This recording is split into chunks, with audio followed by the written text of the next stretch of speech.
So there is a lot of interest in our family suddenly in Bengali food with members like Narayanan, Brinda, Radha, and everyone taking great interest. And we already have a background, strong Calcutta background with Shamla Chitti, Radhika, myself, Jayamate, many of us. And so, welcome to Mamida Dhaba. Mamida Dhaba. 24/7 open. Yeah, whenever you come to Radhika's house, she will make whatever you want.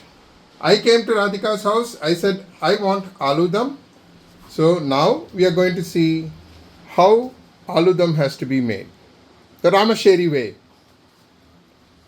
So we have these ingredients. So before we begin, I would like to tell about these baby potatoes. They are around 750 grams. They have been boiled with the skin on with a little bit of salt, because when you boil the potatoes with the skin and salt, there is an osmosis that happens whereby the salt goes into the potatoes. So you would not have saltless potatoes when you have anything made out of baby potatoes. So I have boiled them with salt, and then now this has been peeled, and I've added a spoon of salt, like it's like marination ready to be made. Then we have these ingredients. There is cumin seed or jeera. Then we have this is the Bengali Aloo Dum garam masala, which is usually a combination of spices like cardamom, cinnamon, and all that stuff. Then here we have cardamom or elakai or ilaichi. Then we have cloves or kramb or long, as they say in Hindi. This is cinnamon or dalchini or lavanga pattai in Tamil. Then we have jeera powder, jeera podi. This is a mixture of what do you say? The panchphoron. Yeah, it is another set of spices, which is a mixture of everything that includes jeera. Then you have a little bit of mustard seeds and all that. Then this is manja podi, haldi powder or turmeric powder. This is Kashmiri chili powder. These are two red chilies that we have. This is tej pata or bay leaf, which is a very essential ingredient of Bengali food. This is rock salt, kallup or beet noon in Bengali, or kala namak in Hindi. This is a mixture of ginger and green chili, inji and pachamalagai paste. Then we have this kaju powder, which is optional, but it gives a kind of consistency. And this is yogurt or curd or tair or dahi, which is also added on to the end. So now what we do, we also have mustard oil in which it is made, because Bengali food is usually made in mustard oil. Shorshu tel or sarson ka tel. So now what we do is we now make a paste of cumin powder, that is jeera podi, coriander powder, which is this, and then we have we also have amchur. So let me show it to you this way. So now what we do is, before we begin, what we do is we add this jeera powder or cumin powder, the coriander powder or the dhania powder. Then this is that mix of spices with amchur, which is available in the shop. Amchur is a very essential ingredient. This black salt, this ginger paste and water. What we do is we add all this and we make it a paste. So I'm repeating it again.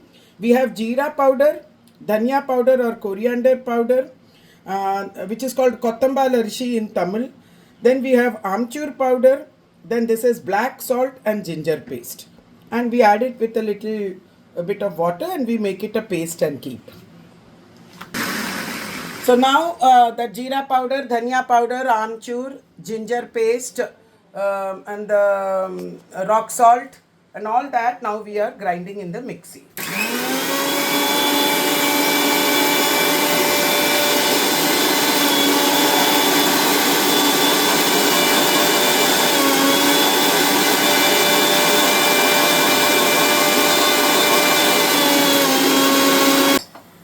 now that the paste is ready, so this is the paste.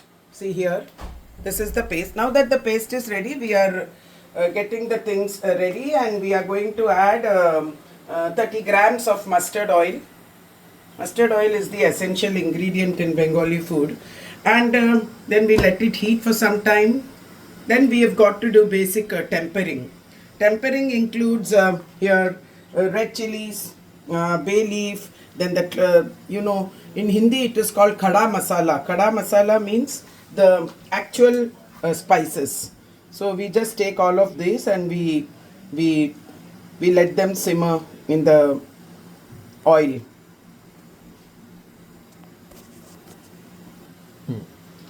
So now that the oil is ready, so now we are tempering it with first dry red chilies.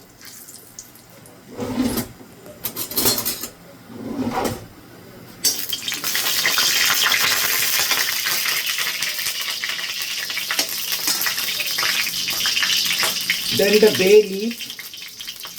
Tej pata is a very essential ingredient of Bengali food. Then we have the cloves and the cardamom and the cinnamon, which we showed you initially here. All that goes. We have to take care that the flame is low, because these spices get burnt very easily. And now we also put the hing or the peringayam or asafoetida, which was a part of the ingredient. We are putting that, and we have to let the peringayam or the hing or asafoetida simmer for around 10 seconds, because it releases its flavors. So it's very essential that we allow that. And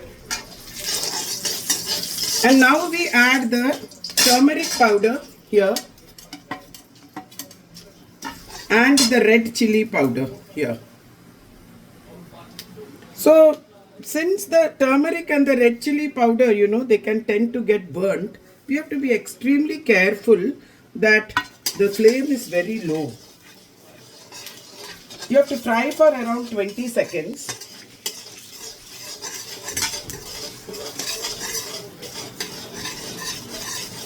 The red flashing light on the chin chutney is coming from the red hat. It's a hat given by Anna. So I guess now 20 seconds are over. So here we can add the, the ground paste. We can add this to this.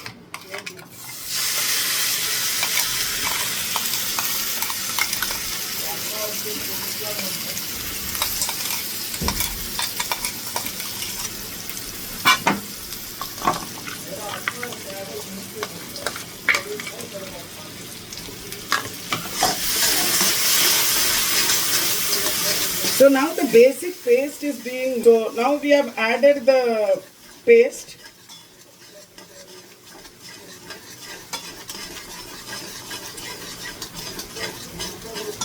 Now we have to keep cooking this till the smell of the spice is totally gone. And this takes around 5 minutes. So now this gravy has simmered nicely for around 5 minutes, and see, it has got a nice color. The spices are all blended. So now what we do is we just beat this yogurt a little.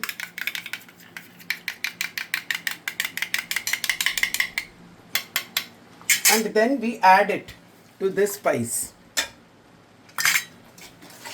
So now, this gets a nice color.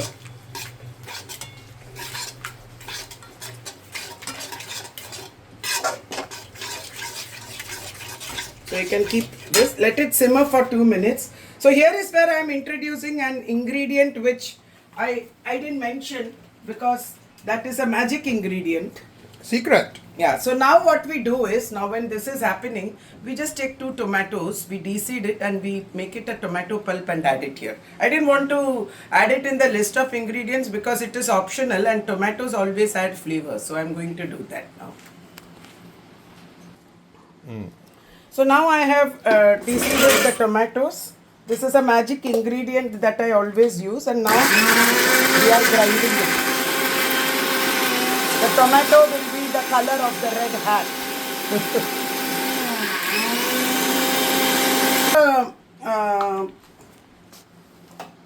The spice with the curd, the yogurt, the taire, everything has blended very well, 2 minutes. So now what we add is the magic ingredient, which is the, uh, you know, tomato pureed. Some people use the tomato ketchup, which I don't really like so much because I feel the taste of the real tomatoes is always good in a dish. So now we are going to let it simmer for some time because now the tomato puree has to blend with the spices. So as it blends, we can just wait. Let's see, beautifully blended. See if you can see, it has nicely blended. And what we now do is we add the potatoes. So some people, what they do is they fry the potatoes, but we have chosen not to fry because boiling them in the curry, it gives you juicier potatoes. So now we add them, and then we see, now we are adding this, and we are now mixing the potatoes with the spices. Aloo, we are just mixing it with the spices. And now what we do is we can just taste and see, and we can add some salt, and then we allow it to simmer for around 20 minutes. We can actually allow it to simmer, because it gives a nice blended flavor. I'm just adding this garam masala, special Bengali aloo dum masala I am adding in this, see here. And we can just allow it to simmer. After adding around, you can just add a glass of water, which can be around, say, 250 or 300 ml water. You allow it. See now, it's always better to add hot water because it's already cold. So it's better that we add hot water.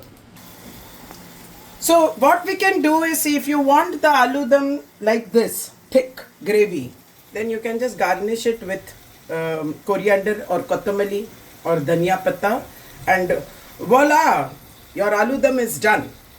Now, if you want aloo dum which has gravy, so you just have to add some hot water and let it simmer for 2 minutes. So either way, this is the way to prepare Bengali aloo dum. Ta-da!